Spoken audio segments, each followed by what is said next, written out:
Today we are going to start a new concept that is to-do list. Already we have seen the list, but there is a difference between the single dimensional list and the two-dimensional list. Now see this one. This is one imaginary picture of the to-do list. Generally what happens, generally when we create the list, suppose A is the name of the list here according to the picture. Now, if it is a single dimensional list, then I am going to write A is equal to third bracket 11, comma 12, comma 13. Fine. But here in the 2D list, as we are seeing this one, the both rows, this is the rows and columns are there. Both rows and columns are there.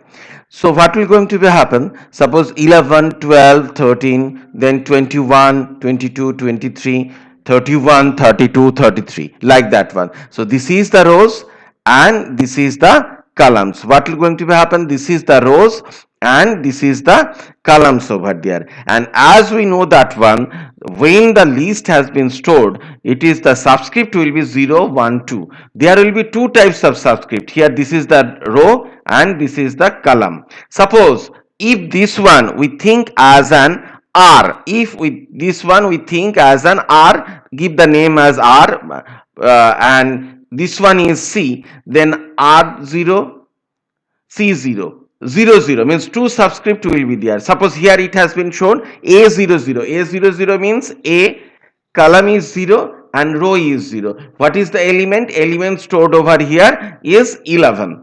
Fine. Like that one, suppose 01. 01 means row is 0, column is 12.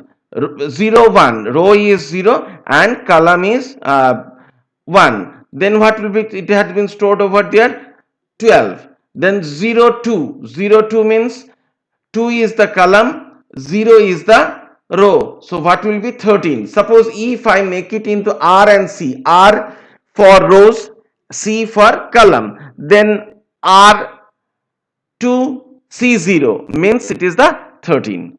This is the two-dimensional list. This is the concept of the two-dimensional. Both rows, when you are creating the single dimensional list, then only the columns are there 0, 1, 2 like that way. But here both rows and columns are going to be happen over there.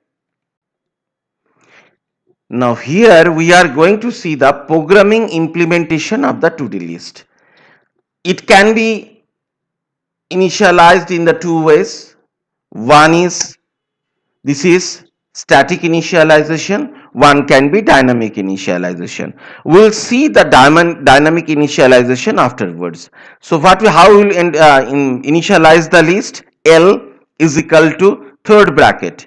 After the third bracket, each row will going to be, this is the first row, then the second, then third. So what will going to be happen? 1, 2, 3, then it will come 4, 5, 6. In the picture we have seen that, and 7, 8, 9. Means this one will be the last line.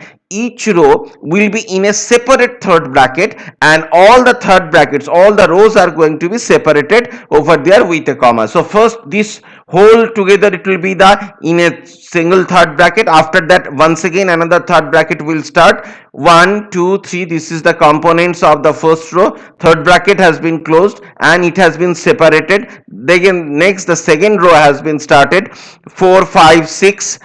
Once again third bracket has been closed. Once again comma has been there and the third row is going to be started. Means each elements of the row will be in a third bracket and all the rows are going to be separated with the comma. Fine. So what I have here, the two for loops are there. First for loop will control the row and second for loop will going to control the columns. What will going to be happen? First for loop is going to control the rows and second for loop is going to control the columns. So R is row and C is column.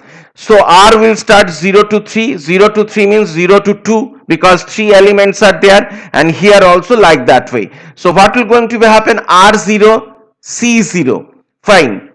R0, C0. First element will be print out. First element will be printed. Now what will going to be happen?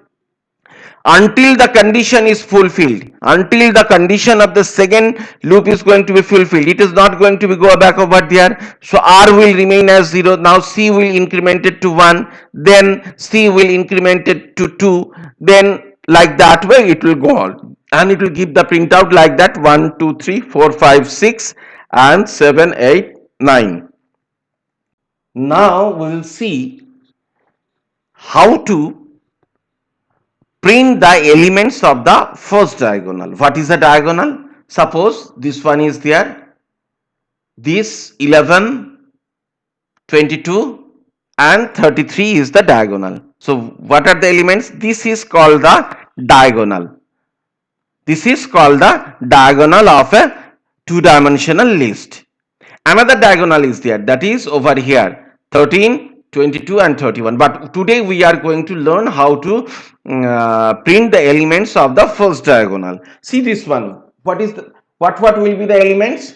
11 will be the element, 22 will be the element and 33 will be the element. So see that one. What will be the logic? Logic will be, see that one, 0 0 means R and C when equal, see that one, it is the diagonal element. First one 0 0, second one you see that one, it is 1 1, and third one is 2 2.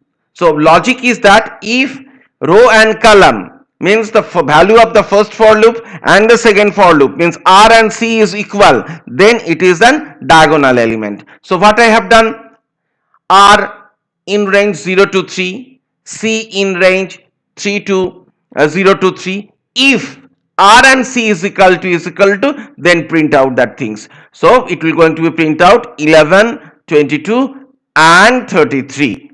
Thank you.